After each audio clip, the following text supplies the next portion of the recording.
Aleluia. Abra sua Bíblia comigo em João capítulo 14. João capítulo 14. Nós vamos ler esse texto sempre nesses dias. Não vamos deixar de ler. João capítulo 14, porque já que nós estamos debaixo desse mesmo Espírito, nós cremos que tudo começou aqui. Amém? Tudo começou exatamente aqui. Eu usar esse? Ah, tá. Tá bom, obrigado, tá? Então nós cremos que tudo foi a partir desse momento, onde a promessa do Senhor se cumpriu, onde Jesus deixou uma promessa de que o Consolador viria, o Espírito da verdade, né? E João capítulo 14, o verso 15, diz: se vocês me amam, obedecerão os meus mandamentos, e eu pedirei ao Pai, e Ele dará a vocês outro conselheiro, para estar com vocês para sempre, o Espírito da verdade. O mundo não pode recebê-lo, porque não o vê nem o conhece, mas vocês quem? Nós o conhecem, pois Ele vive com vocês e estará em vocês. Amém? Porque Ele vive em vocês e estará em vocês. E o verso 26 diz assim: mas o Conselheiro, o Espírito Santo, que o Pai enviará em seu nome, ensinará a vocês todas as coisas e fará vocês lembrarem tudo o que eu disse. Então nós cremos que nós estamos hoje vivendo literalmente a vida no Espírito. Posso ouvir um amém? Nós estamos vivendo a vida no Espírito. A promessa já se cumpriu. Aquilo que tinha que acontecer, já aconteceu. Então eu e você hoje estamos vivendo e desfrutando daquilo que o Espírito Santo já fez em nossas vidas. E de manhã eu reforcei bastante a ideia de que o Espírito Santo está dentro de mim. Sim ou não? Ele está dentro de mim, o Espírito Santo habita em mim, ele faz parte da minha vida. Então eu preciso tomar todo cuidado agora, porque já que eu estou em Cristo, eu sou uma nova criatura, né? E como uma nova criatura, essa nova criatura, ela existe e ela é por causa da pessoa do Espírito Santo, porque senão eu continuaria sendo uma velha criatura. Se não tivesse o Espírito Santo dentro de mim, eu continuaria sendo movido pela minha carne, pelas coisas da minha carne, pelas minhas vontades naturais. Mas hoje não, hoje o Espírito Santo habitando em mim, ele me faz viver a vida dele. Então essa é uma coisa que eu preciso internalizar, acreditar, crer. Ao acordar, eu não acordo sozinho. O Espírito Santo está em mim, amém? E pelo Espírito Santo estar em mim, agora eu preciso viver a vida dele. E aí a Bíblia diz no verso 26, que ele é aquele que me ensina todas as coisas e me faz lembrar tudo aquilo que Jesus ensinou. Dia desse eu estava conversando eu e minha esposa, e a gente estava falando sobre uma forma correta de se fazer as coisas. Existe um jeito, e ela falou para mim: o jeito é a Bíblia. Qual que é o jeito que nós temos? Aonde nós temos que aprender? Fale comigo, na Bíblia. Qualquer outra coisa que nos ensine alguma coisa sobre Jesus, tem que ser a partir da palavra de Deus. Porque se for da minha cabeça, desculpe o termo, vai dar ruim. Né? Como dizer, vai dar ruim, não vai ser bom. Então, a partir daí, nós começamos a desenvolver a nossa vida. Então eu falei de manhã que, na verdade, buscar a unção e o poder do Espírito Santo seria redundante para nós, porque na verdade ele já habita em nós. O que a gente precisa viver de fato agora é a vida dele. Lembra Gálatas capítulo 5, verso 25, que a gente terminou pela manhã? Vocês lembram desse texto? Então, ali diz que nós precisamos viver no Espírito e andar no Espírito. Não é só viver, mas é andar. Eu recebo a vida. Eu e você recebemos a vida do Espírito. Agora nós precisamos andar no Espírito. Falando disso, eu quero agora dar continuidade e dizer para você sobre o Espírito da unidade. Porque o Espírito Santo, ele gera unidade, não gera? Ele gera unidade. Não tem como a gente viver em desacordo quando na verdade o Espírito Santo veio para nos unir. Se não há unidade, existe algum problema, e esse problema não é com o Espírito Santo. Se não há unidade, se há desacordo, esse problema não é com o Espírito Santo, esse problema é comigo, ou com você, ou entre nós. Mas o Espírito Santo, o Espírito da verdade, ele gera unidade. Então nós vamos ler Romanos capítulo 15. Romanos capítulo 15, do verso 1 ao verso 7.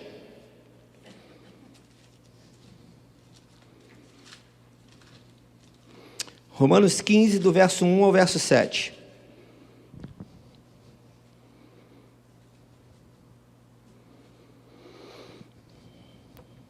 Romanos 15, do verso 1 ao verso 7. Diz assim: nós que somos fortes, devemos suportar as fraquezas dos fracos. Eu queria que você ficasse bastante atento a esse texto, porque às vezes pode parecer que alguma palavra aqui foge um pouco daquele contexto da unidade. Mas vamos ficar bastante atentos. Eu vou começar a ler de novo. Todos nós, que somos fortes, devemos suportar as fraquezas dos fracos.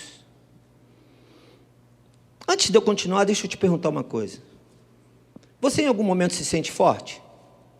Sim ou não? Vamos lá, vamos ser verdadeiro. Eu me sinto forte em algum momento. Não é força física, é forte, porque eu consigo estar forte diante de uma situação, né, e me posicionar e ver a vitória do Senhor na minha vida a partir de uma decisão minha, de uma força minha, que eu tenho, uma força de Deus. Não é a força sua física, não, que tu faz lá na academia e fica forte, não. Não é essa, não. É a força de Deus em você. Tu se sente forte em algum momento? Acredito que sim, né? Mas em algum momento você também se sente fraco? Sim, né? Então, olha o que o texto diz. Nós que somos fortes, devemos suportar as fraquezas dos fracos e não agradar a nós mesmos. Então vai prestando atenção. Cada um de nós deve agradar ao seu próximo para o bem dele, a fim de edificá-lo. Vou ler o verso 2 de novo.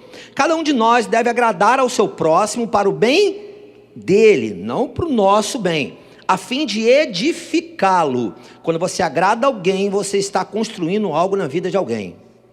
Edificar é isso, é fazer uma edificação, é construir algo na vida de alguém. Pois também Cristo não agradou a si próprio, mas como está escrito: os insultos daquele que te insultam caíram sobre mim. Pois tudo que foi escrito no passado foi escrito para nos ensinar, de forma que por meio da perseverança e do bom ânimo procedentes das Escrituras mantenhamos a nossa esperança. O Deus que concede perseverança e ânimo dê a vocês um espírito de quê? Unidade.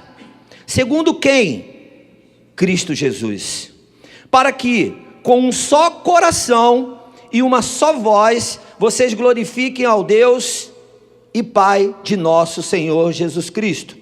Portanto, aceitem-se uns aos outros da mesma forma com que Cristo os aceitou. Aleluia. Portanto, aceitem-se uns aos outros da mesma forma com que Cristo os aceitou, a fim de que vocês glorifiquem a Deus. Quero te lembrar uma coisa. Esse texto aqui, eu chamo esse texto aqui do manual da unidade. Agora, uma coisa que me chama muita atenção nesse texto é exatamente o último verso e as últimas palavras. Verso 7. A fim de que vocês glorifiquem a Deus. Meus amados, a unidade que existe entre nós, sabe o que ela vai fazer? Ela faz um monte de coisa, mas uma das principais coisas é que a gente glorifica a Deus quando há unidade entre nós. Por isso a unidade ela precisa ser espiritual, porque Deus é espírito. E nós vamos nos fortalecendo espiritualmente para dar conta de fazer o que nós temos que fazer para o outro. E isso é um grande desafio. Você está disposto a fazer para o outro? E aí, nós precisamos voltar para o início das coisas e lembrar que o Espírito Santo, que está em nós, ele veio para nos ensinar todas as coisas. E o que ele pode nos ensinar dentro desse contexto? Vamos para o texto aqui? Vamos lembrar aqui no texto? Nós que somos fortes, devemos suportar a fraqueza dos fracos. Lembre-se de uma coisa: tem horas que você está forte, tem horas que você está fraco. E quando você está forte, você vai precisar entender que tem pessoas fracas. E o primeiro e grande desafio que o Espírito Santo precisa nos ensinar é lidar com a fraqueza do outro. Porque senão não vai, senão não funciona. Você já viu um casamento prevalecer quando o marido não entende a fraqueza da esposa? Ele está forte, a esposa está fraca. E agora é hora de o quê? Repartir? Ou dividir? Ou acabar? Não! O marido vai ter que entender a fraqueza da esposa naquele exato momento. Até porque pode ser que uma semana depois, ou alguns dias depois, quem está fraco agora é o marido. E quem vai estar forte é a esposa. E a coisa inverte. Por isso eu perguntei para você: tem momentos que você está forte? Tem. E fraco, você também fica fraco? Fico. Então vão ter momentos que você está fraco, e o forte vai ter que entender a tua fraqueza e suportar, e conviver, e ter aliança, e ter unidade com você que naquele momento está fraco. E quando estamos fracos, nós produzimos algumas coisas diferentes do que quando estamos fortes. Você já viu o forte ficar reclamando muito? É difícil, mas o fraco ele reclama. O fraco ele está sentindo dor. O fraco ele está se sentindo rejeitado. O fraco ele está se sentindo menor e ele reclama. O forte não. O forte levanta a cabeça e vai. Então é nessa hora que eu e você que estamos fortes, aonde que nós estamos fortes? Em Jesus Cristo, não é verdade? É nessa hora que nós sustentamos a unidade espiritual nossa e do nosso irmão. Tem um outro grande desafio aqui nesse texto, que diz o seguinte: cada um de nós deve agradar ao seu próximo para o bem dele. Isso para mim é um grande desafio, porque hoje, na nossa realidade mundial, o que nós queremos primeiro é agradar a nós mesmos. Você trabalha lá e ganha teu salário para dar para o outro? Você pode até pensar: eu tenho que pagar minhas contas, né? O outro não vai pagar minhas contas, eu tenho que pagar. Mas é só para a gente entender, né, a dimensão de que quem nós somos, o que nós somos, o que nós fazemos, aquilo que o Espírito Santo tem feito na minha vida e na sua vida, é para mantermos a unidade com o outro. E nem sempre vai ser agradável. Nem sempre você vai querer entregar para o outro aquilo que você tem, porque é teu. Por que você vai dar para o outro? E eu ainda separei aqui algumas coisas para falar. Vamos lá. O Espírito Santo, ele é especialista em unir. E nós, muitas vezes, somos especialistas em desunir. E aí existe uma luta, uma batalha dentro de mim, de você, porque dentro desse contexto, muitas vezes eu não quero ceder, eu não quero entregar, eu não quero dar. Mas o Espírito Santo, ele vai me compelir a estar junto, a fazer aquilo que eu não quero fazer. Por quê? Porque ele é especialista em unir. E se eu começar a lutar contra o Espírito que quer unir, na verdade eu vou estabelecer um padrão de carne na minha vida, e vou desunir, e vou separar. E o que o Espírito Santo quer fazer é nos unir. E por isso nós precisamos orar, porque a oração que nós vamos fazer vai começar o Espírito Santo quebrar em nós a falta de unidade, a falta de compreensão de que o que nós estamos fazendo é para o outro, não é para mim. O texto diz claramente, o manual aqui de unidade, ele diz claramente, né, o que eu vou fazer é para o bem dele a fim de edificá-lo. Então, quando nós estamos unidos, nós vamos ter que aprender a suportar. O verso 2, eu destaquei algumas coisas aqui, no verso 2, verso 3 e do verso 4 ao 7. Então, eu quero destrinchar um pouquinho. O verso 2 fala exatamente em suportar. Suportar é estar junto, é dar o suporte. E o texto diz aqui, nós que somos fortes devemos suportar. Isso quer dizer dar o suporte para o outro. Mas, como é que eu vou fazer isso? Se eu estou chateado com o outro? Como é que eu vou fazer isso se o outro não pensa igual a mim? Né? E hoje existe uma necessidade de eu ter a minha opinião, você ter a sua opinião, o outro ter a sua opinião, e o outro ter a sua opinião, e cada um tem uma opinião, e opiniões diferentes. Não consegue ter unidade. Porque tem coisas que só pode ser de um jeito. Posso ouvir um amém? A unidade é uma relação onde nós nos tornamos um com o outro. Então não tem como ser diferente. Você pode até pensar diferente, mas na hora de fazer, nós vamos ter que fazer como corpo. Você imagina você como igreja, e membro dessa igreja, e membro desse corpo, você está falando de um Cristo, aonde você tem dúvida que Ele cura, e tem o outro falando de um Cristo que tem certeza que Ele cura. Olha a confusão que é gerada na mente de quem não crê em nada disso. Então nós precisamos ter unidade num Cristo que cura. A regra, o que é correto, é que é um Cristo que cura. De repente você está vivendo um tempo onde você não consegue ver a cura, e você não consegue pela fé identificar que mesmo você não ter sido curado, Jesus pode curar. E é exatamente nesse ponto que muitas vezes pode começar o quê? A divisão. Quando nós estamos numa igreja como essa, numa igreja local, eu preciso falar para você de que nós temos que aprender a submeter a direção que Deus dá para aquela igreja, para aquele lugar, para o anjo daquela igreja, para o pastor daquela igreja, para o sacerdócio daquela igreja. Sim ou não? Porque se eu não estou de acordo com aquela direção, só tem duas alternativas. Bem, vamos primeiro falar dos problemas. Tem duas situações. Uma, você vai ficar ali questionando, reclamando, isso não vai fazer bem para você e vai quebrar a unidade.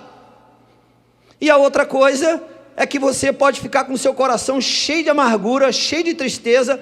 Aí você é daquele tipo que, porque está amargo e triste, vai sair daqui e vai para outro lugar. Você acha que você vai produzir alegria em outro lugar que você vai chegar? Fale comigo. Não. Então o que nós precisamos fazer é lutar contra esse espírito de divisão. E eu preciso entender. Agora tem solução. A solução é: eu submeto, permito que minha mente seja transformada, porque o Espírito Santo transforma a mente. Ok? O Espírito Santo transforma a nossa forma de pensar, ele transforma a nossa forma de pensar, ele muda a nossa forma de pensar. Se nós achávamos que era assim, e eu bato o pé porque é assim a minha vida toda, chega uma hora que se você submete a tua mente ao Espírito Santo, ele muda a tua mente e você descobre que não é mais daquele jeito, que existe um jeito correto, um jeito direito de se fazer. Não é verdade isso? Mas muitas vezes nós ficamos lutando e achando que o nosso achismo é o que prevalece. E aí isso gera uma divisão. E sabe o que acontece? Você tem duas alternativas: ou você submete, deixa sua mente ser transformada, e deixa o Espírito Santo te mudar, e você submete aquilo, ou faz o quê?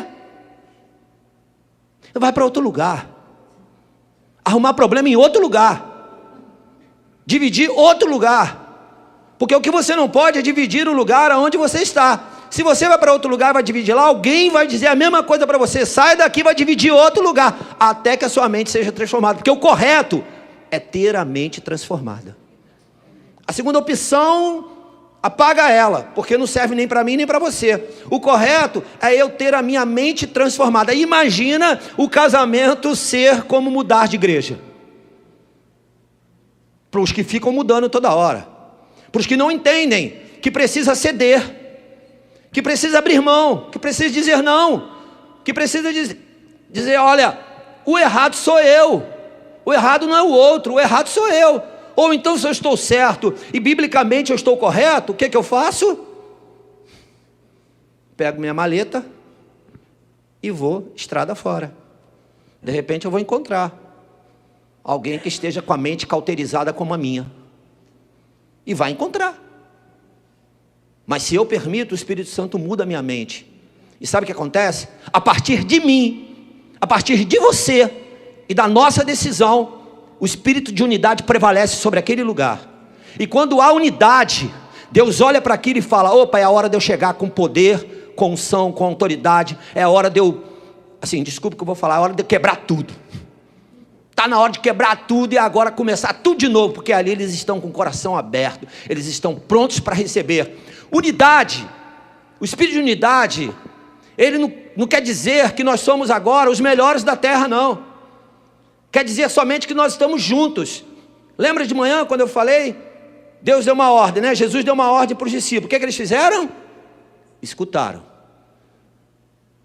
Deu uma ordem, disse para onde deveriam ir, o que fazer.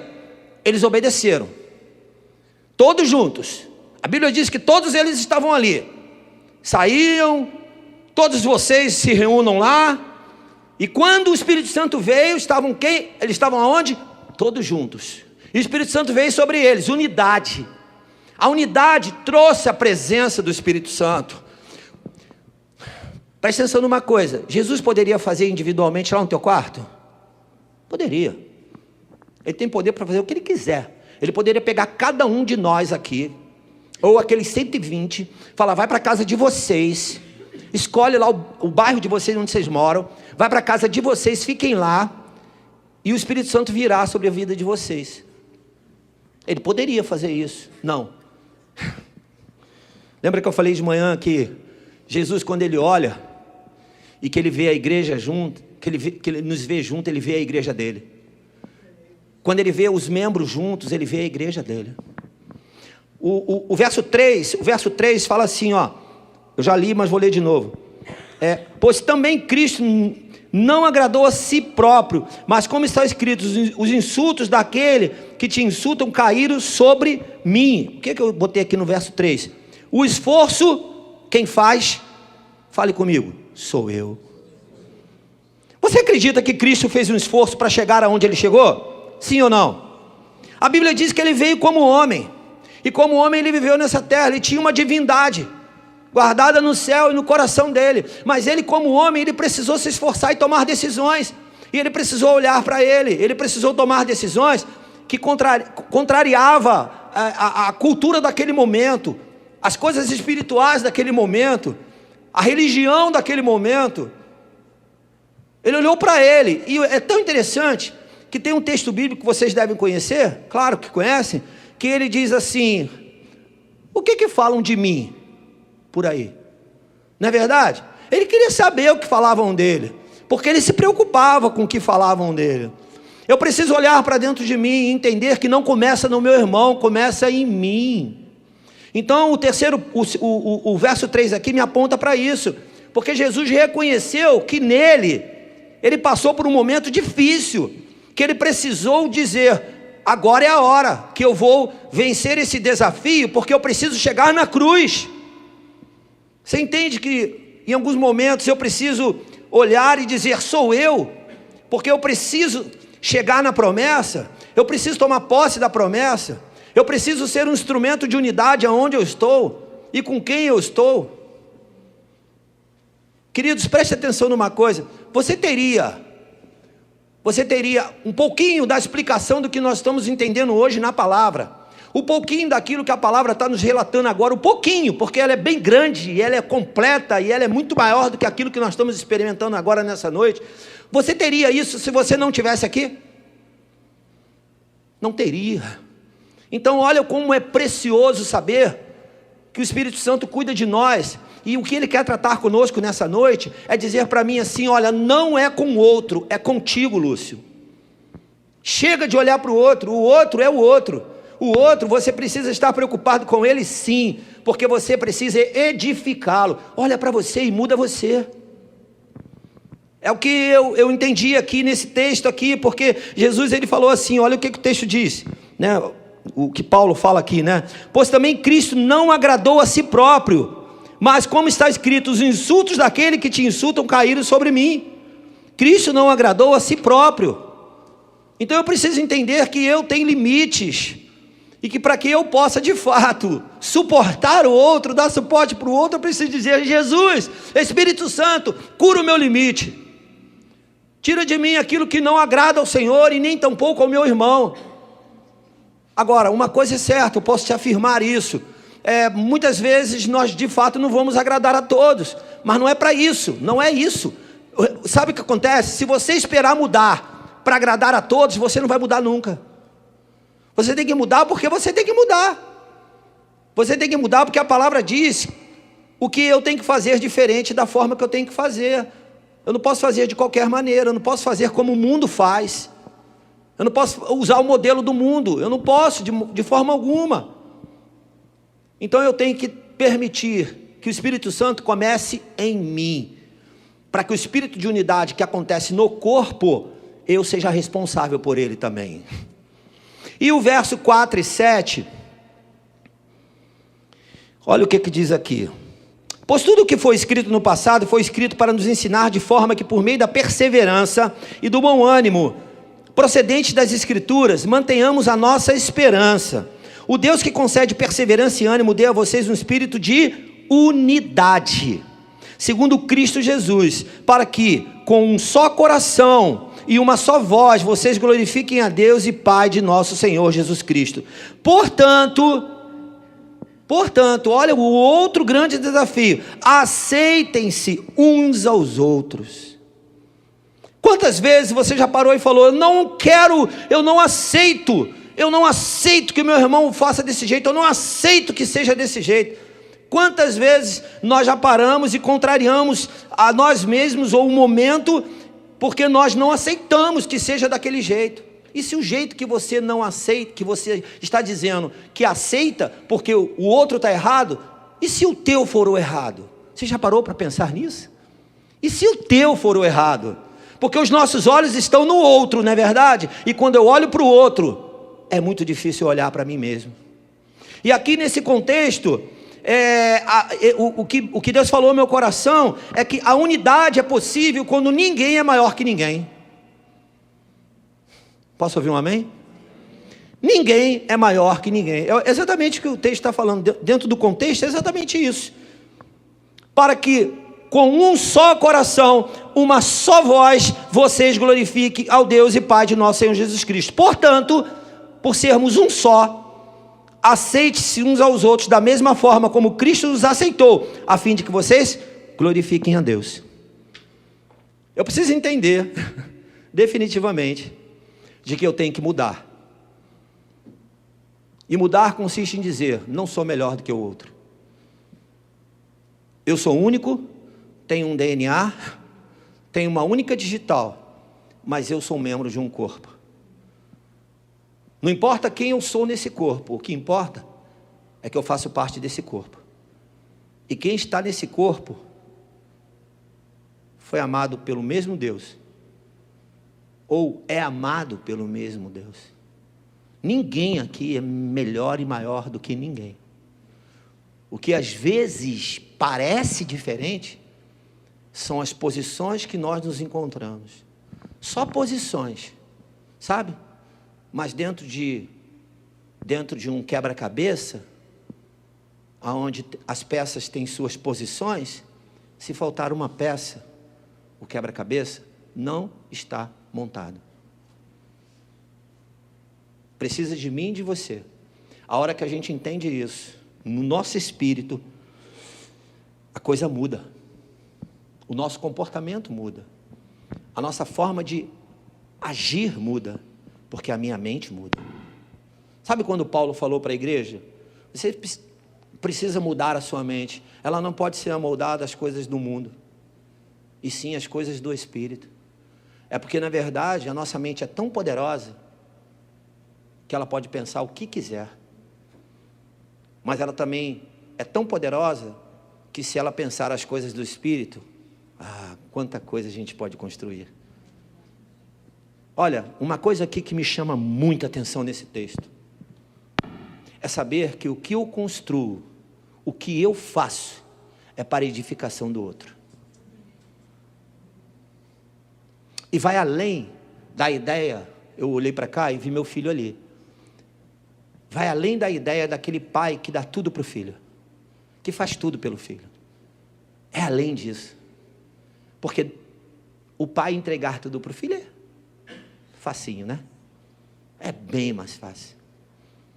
Mas quando nós somos sacudidos pelo Espírito Santo, a gente para de ser egoísta. A gente para de querer só para nós. Até porque nós não somos o melhor dessa terra. Nós só somos igual ao outro. O texto fala tudo aqui para a gente. Ele mostra tudo para a gente. Ele mostra os limites que nós podemos bater, que nós podemos estar, porque suportar o outro não é fácil. Fazer o que temos que fazer, pensando que nós vamos fazer primeiro para o outro. Ah, meu Deus! Isso é andar na contramão desse sistema. Não é verdade? Se a gente olha, né, a nossa realidade como país, você vai encontrar isso facinho ali na esquina. Isso se a gente não olhar para dentro de nós. Por isso que o texto nos remete a uma ideia de que eu preciso olhar para mim. Olhar para o meu eu aqui, para dentro de mim. E ver o que está ainda obstruindo, dificultando o poder do Espírito Santo em gerar unidade no meio que eu estou. Basta uma laranja podre, não é verdade? Não é assim que se fala? Basta uma laranjinha podre. Basta ter alguém machucado, alguém ferido, para que falte unidade. E vou te dizer uma coisa, quando tem alguém machucado, e nós viramos as costas para esse que está machucado, nós estamos rejeitando o espírito de unidade. Porque o espírito de unidade, ele envolve todos. Todos. Do jeitinho que você é, da maneira que você é. Amém? Eu quero concluir. Amós 3, verso 3, não precisa abrir esse texto não. Esse texto diz assim, olha, 2 pessoas andarão juntas se não estiverem de acordo. O texto diz isso, é exatamente o que o texto diz. É óbvio que está dentro de um contexto de Amós. Mas vamos lá, vamos trazer o contexto, vamos contextualizar para agora. E aí eu escrevi algumas coisas aqui. Ninguém faz um acordo se não houver o mínimo de unidade entre as partes. Amém? Não tem como haver um acordo se não tiver um mínimo de unidade. Tem que ter um mínimo. Então você imagina que se nós conseguimos ser quem nós somos, e que há acordo entre nós, olha o que Deus pode fazer em nós e através de nós. Não andarão 2 pessoas juntas se não estiverem de acordo. Senão, vai haver divisão. Tem que haver acordo. Só que o acordo que nós queremos é aquele que é gerado pelo Espírito. E não aquilo que é gerado por nós mesmos. Porque nós podemos fazer acordo no âmbito natural. Você faz um contrato qualquer com alguém, precisa haver um acordo. E ali tem que ter um mínimo de unidade para que haja aquele acordo. Tem que ter um mínimo de concordância. Eu pego um contrato, eu faço um contrato e mostro para você. Você vai ler o contrato e vai dizer, não concordo com isso. Aí eu digo, não, mas eu também não quero tirar. Pronto, para ali, acabou, já não tem mais acordo. Mas quando vai se conversando e vai chegando num acordo, e ambos concordam no final com tudo que está ali, o que se faz? Se faz um contrato. Se faz um contrato. Ambos acordaram. Eu e você, nós precisamos parar e pensar, o que não há de acordo ainda no meu coração? Às vezes comigo mesmo, porque não pense que você não concorda somente com aquilo que é externo. Muitas vezes você não concorda com o que é interno, com o que está dentro de você, e você só não dá conta de enxergar isso e de externar isso. Às vezes a tua luta maior não é contra o que está fora, mas é contra o que está dentro. Você só não consegue enxergar isso e parar e pensar: o problema sou eu preciso mudar. O Espírito Santo muda a minha vida. Vocês estão entendendo o que eu estou querendo dizer? Às vezes eu preciso ouvir a voz daquele que está próximo de mim, dizendo: olha, você precisa mudar nisso, porque eu não dou conta de enxergar que eu preciso mudar naquilo. E o que está faltando para que haja acordo de fato e haja unidade, é eu mudar no que eu tenho que mudar. Eu escrevi aqui assim, o que é dividido nunca irá subsistir. Precisamos dizer não para o espírito da divisão. Posso ouvir um amém? Mas isso começa em mim e em você. Quando nós decidimos olhar para nós e dizer: Espírito Santo, muda em mim o que eu estou cobrando do meu irmão. Muda em mim o que está feio fora, mas na verdade está feio por causa de mim também. E outra coisa, eu quero te falar uma coisa: você não precisa se preocupar com o que está externo quando você muda. Quando você muda, o que está externo também muda. Posso ouvir um amém? E se não mudar, o outro vai ficar constrangido. Paulo fala em Romanos capítulo 12, que se o teu irmão tiver fome, dê de comer para ele. Preste atenção. Se ele tiver sede, dê de beber para ele. Se teu inimigo tiver fome, dê de comer para ele. Se teu inimigo tiver sede, dê de beber para ele. Porque fazendo isso, você vai amontoar brasas vivas sobre sua cabeça.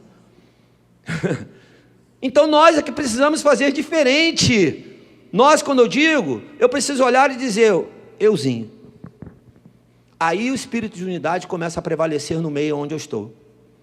Quando não há acordo, não há unidade. Quando há acordo, começa-se o espírito de unidade a prevalecer naquele lugar. Volto a repetir para você: se você não concorda, tem duas coisas que você precisa fazer: pedir o Espírito Santo para mudar a sua forma de pensar e tentar entender o que de fato é, para que você concorde com aquilo e você viva ali, ou você vai ter que pegar a sua mala e ir embora. Sabe o que acontece às vezes em muitos casamentos? As pessoas vão com uma expectativa muito grande para um casamento e elas esquecem de acordarem antes, de tratarem antes de coisas básicas que precisam ser tratadas num casamento. Coisas básicas, e Deus dá tempo para a gente, para fazer isso. Aí elas vão para o casamento, chega no casamento, elas querem cobrar um do outro o que não foi tratado antes. Não estou dizendo que tudo vai ser tratado antes, não é isso que eu estou querendo dizer. Não existe uma cartilha onde te dá a ideia ou a direção para que você tem que tratar tudo. Não, não é isso. Tem coisas que no dia a dia você vai aprendendo, e a diferença é quando você cede, ou quando você olha para você e fala: olha, o problema nesse casamento sou eu, não é a minha esposa não. Mas existe um básico, e nesse básico, quando não é tratado, não há acordo, e quando não há acordo, há divisão. Aí vem as divisões que acontecem nos casamentos. Às vezes não sabem nem por que estão indo embora. Você já ouviu falar alguma vez que um casal separou, mas ambos amam um ao outro? É muito amor, mas não dá para ficar junto. Mas é porque o espírito de divisão entrou ali, porque não há acordo. Para que eu e você possamos viver a vida do Espírito, e a vida do Espírito não é viver para mim e para você, é viver para o outro. Nós precisamos estar juntos, e precisa haver acordo entre nós. Amém, igreja?